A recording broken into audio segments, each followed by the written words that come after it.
Assalamualaikum warahmatullahi wabarakatuh. Halo semuanya, perkenalkan nama saya Amun Mulyati dengan NPM A1G023131. Di sini saya dari kelas 6A. Jadi di sini saya ingin membuat video mengenai strategi pembelajaran yang diampu oleh dosen Bapak Anugrah Agung MPD. Jadi di sini saya sudah menganalisis skripsi, yaitu skripsi yang berjudul tentang pengaruh penggunaan media kolase organik terhadap kreativitas belajar seni rupa pada siswa kelas 4 SD Gugus 5 Kota Bengkulu. Jadi, strategi yang dipakai dalam media ini yaitu dengan menggunakan media kolase organik pada mata pelajaran seni rupa kelas 4. Nah, kenapa media ini menarik? Karena media kolase ini menggunakan bahan-bahan alami seperti menggunakan daun, biji, bunga kering, ranting, dan juga kulit dari tumbuhan. Sehingga itu akan menjadikan pengalaman belajar yang lebih nyata dan kreatif. Dan juga media kolase organik ini memiliki bentuk, warna, dan tekstur yang beragam, sehingga membuat anak itu lebih antusias, lebih kreatif, dan juga lebih tertarik dalam mengikuti kegiatan pembelajaran. Nah, bahan organik ini mudah diperoleh, mudah didapat, dan murah, dan juga dekat dengan kehidupan sehari-hari kita. Nah, ada juga media kolase ini juga melatih keletikan anak. Mereka belajar untuk menempel setiap bahan satu persatu demi menciptakan karya seni yang indah dan rapi.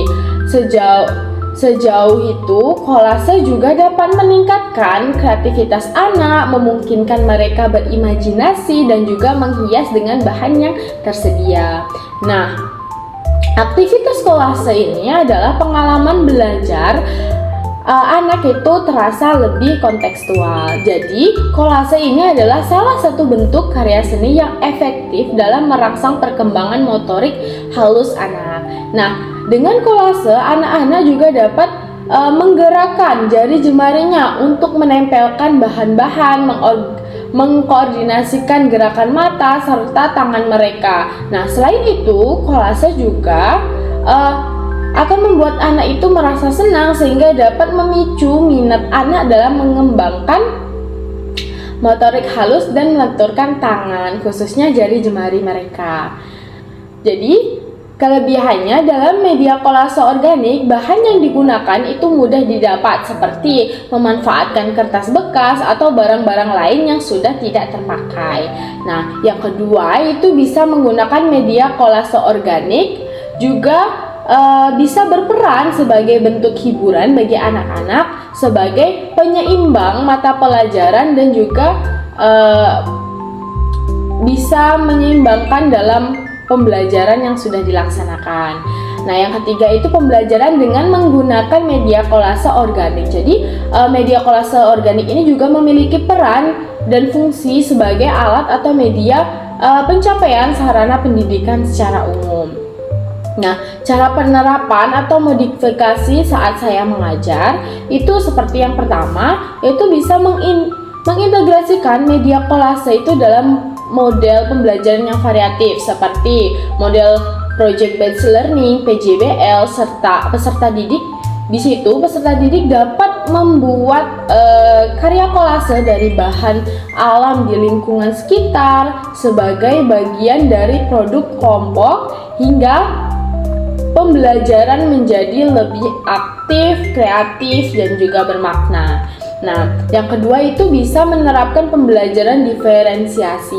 Jadi, setiap peserta didik itu memiliki kemampuan dan kreativitas yang berbeda-beda.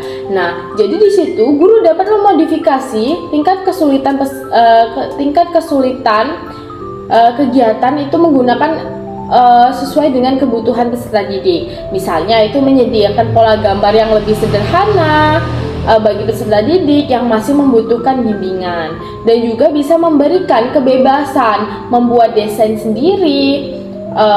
Peserta didik itu yang sudah lebih kreatif dan juga mandiri. Yang ketiga itu guru dapat memanfaatkan kegiatan kolase sebagai bentuk penilaian, keterampilan, dan kreativitas peserta didik. Nah, hasil karya kolase ini dapat digunakan guru untuk melihat kemampuan motorik halus, kreativitas, dan juga ketelitian serta pemahaman peserta didik terhadap materi pembelajaran. Nah, dengan demikian guru juga dapat menentukan tindak lanjut pembelajaran yang sesuai dengan kebutuhan peserta didik. Nah, dapat disimpulkan, jadi penggunaan media kolase organik dalam pembelajaran seni rupa ini itu bisa memberikan pengaruh positif terhadap kreativitas belajar peserta didik. Nah, media ini mampu membantu peserta didik lebih aktif, antusias, dan juga tertarik dalam mengikuti proses pembelajaran. Nah, selain meningkatkan kreativitas, kegiatan kolase ini juga membentuk dan melatih motorik halus, ketelitian, dan juga koordinasi mata dan tangan, serta kemampuan berimajinasi peserta didik. Nah, dengan menerapkan strategi pembelajaran yang variatif, sesuai dengan kebutuhan peserta didik, media kolase organik ini dapat menjadi salah satu alternatif pembelajaran seni rupa yang efektif, menyenangkan, dan juga bermakna di sekolah dasar. Mungkin itu saja yang bisa saya sampaikan. Apabila ada salah, saya mohon maaf. Kepada Allah saya mohon ampun. Saya akhiri. Wassalamualaikum warahmatullahi wabarakatuh. Bye semuanya.